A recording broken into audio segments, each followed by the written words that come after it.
നിലയ്ക്കൽ ഭദ്രാസനാധിപനെതിരായ അധിക്ഷേപ പരാമർശത്തിൽ ഫാദർ മാത്യൂസ് വാഴക്കുന്നത്തോട് വിശദീകരണം തേടി ഓർത്തഡോക്സ് സഭാധ്യക്ഷൻ. ദേവലോകം കത്തോലിക്കേറ്റ് അരമനയിൽ നേരിട്ടെത്തി വിശദീകരണം നൽകണമെന്ന് ബസേലിയോസ് മാർത്തോമാ മാത്യൂസ് തൃതീയൻ കാതോലിക്ക ബാവ നിർദ്ദേശിച്ചു. തന്റെ ഭാഗം കേൾക്കാൻ അവസരം നൽകണമെന്നും പരാമർശത്തിൽ നിർവ്യാജം ഖേദം പ്രകടിപ്പിക്കുന്നുവെന്നും അദ്ദേഹം വ്യക്തമാക്കി.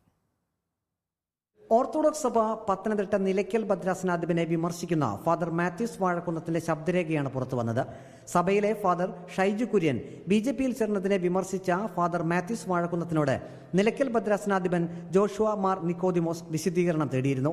വിഷയത്തിൽ സഭയുടെ പ്രധാന ചുമതലയിലുള്ള കോനട്ടച്ചന് താൻ വിശദീകരണം നൽകിയിട്ടുണ്ടെന്നും തന്റെ പേരിൽ ഒരു കൽപ്പന ഇറക്കേണ്ട ആവശ്യം നിലയ്ക്കൽ ഭദ്രാസനാധിപന് ഇല്ലെന്നും ഫാദർ മാത്യൂസ് വാഴക്കുന്നത്തിന്റെ ശബ്ദരേഖയിൽ പറയുന്നു. ആ വിശദീകരണം ചോദിച്ചതുമായി ബന്ധപ്പെട്ട കാര്യം സഭയുടെ പ്രധാനപ്പെട്ട ചുമതലയിരിക്കുന്ന കോനാട്ടച്ചനോട് ഞാൻ വിശദീകരിച്ചിട്ടുണ്ട്. ഈ നിക്കോദിമസ് മെത്രാച്ചൻ ചെയ്തിട്ടുള്ള കാര്യങ്ങൾ ഞാൻ പുറത്തുവിടുന്നതാണ്.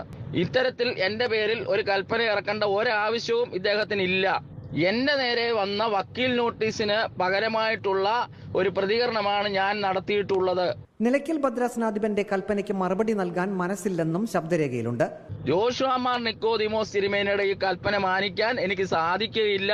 സഭയ്ക്ക് പേടിക്കുന്ന വസ്തുക്കച്ചവടം നടത്തുന്ന അച്ഛന്മാരെ മതിയെങ്കിൽ അവരെ കൊണ്ടു നടന്നോളൂ, എന്നെ മുടക്കിക്കോളൂ. ഞാൻ എങ്ങനെയുള്ള അച്ഛനാണെന്നുള്ളത് നാട്ടുകാർക്കറിയാം. നിക്കോദിമോസേ, എടാ, നിനക്ക് കൽപ്പനയ്ക്ക് മറുപടി തരാൻ എനിക്ക് മനസ്സില്ലടാ. ശബ്ദരേഖ സാമൂഹ്യ മാധ്യമങ്ങളിൽ പ്രചരിച്ചതോടെയാണ് ബസേലിയോസ് മാർത്തോമാ മാത്യൂസ് തൃതീയൻ കാതോലിക്ക ബാവ ഫാദർ മാത്യൂസ് വാഴക്കുന്നത്തോട് വിശദീകരണം തേടിയത്. അതേസമയം ശബ്ദരേഖയിൽ പറയുന്ന കാര്യങ്ങളിൽ ഫാദർ മാത്യൂസ് വാഴക്കുന്നം കാതോലിക്ക ബാവയോട് നിർവ്യാജം ഖേദം പ്രകടിപ്പിച്ചു. തന്റെ ഭാഗം കേൾക്കാൻ അവസരം നൽകണമെന്നും ഫാദർ മാത്യൂസ് വാഴക്കുന്നം അപേക്ഷിച്ചിട്ടുണ്ട്. കോട്ടയം ദേവലോകം അരമനയിൽ നേരിട്ടെത്തി വിശദീകരണം നൽകാൻ ഫാദർ മാത്യൂസ് വാഴക്കുന്നത്തോട് കാതോലിക്ക ബാവ ആവശ്യപ്പെട്ടിട്ടുണ്ട്. റിപ്പോർട്ടർ, പത്തനംതിട്ട.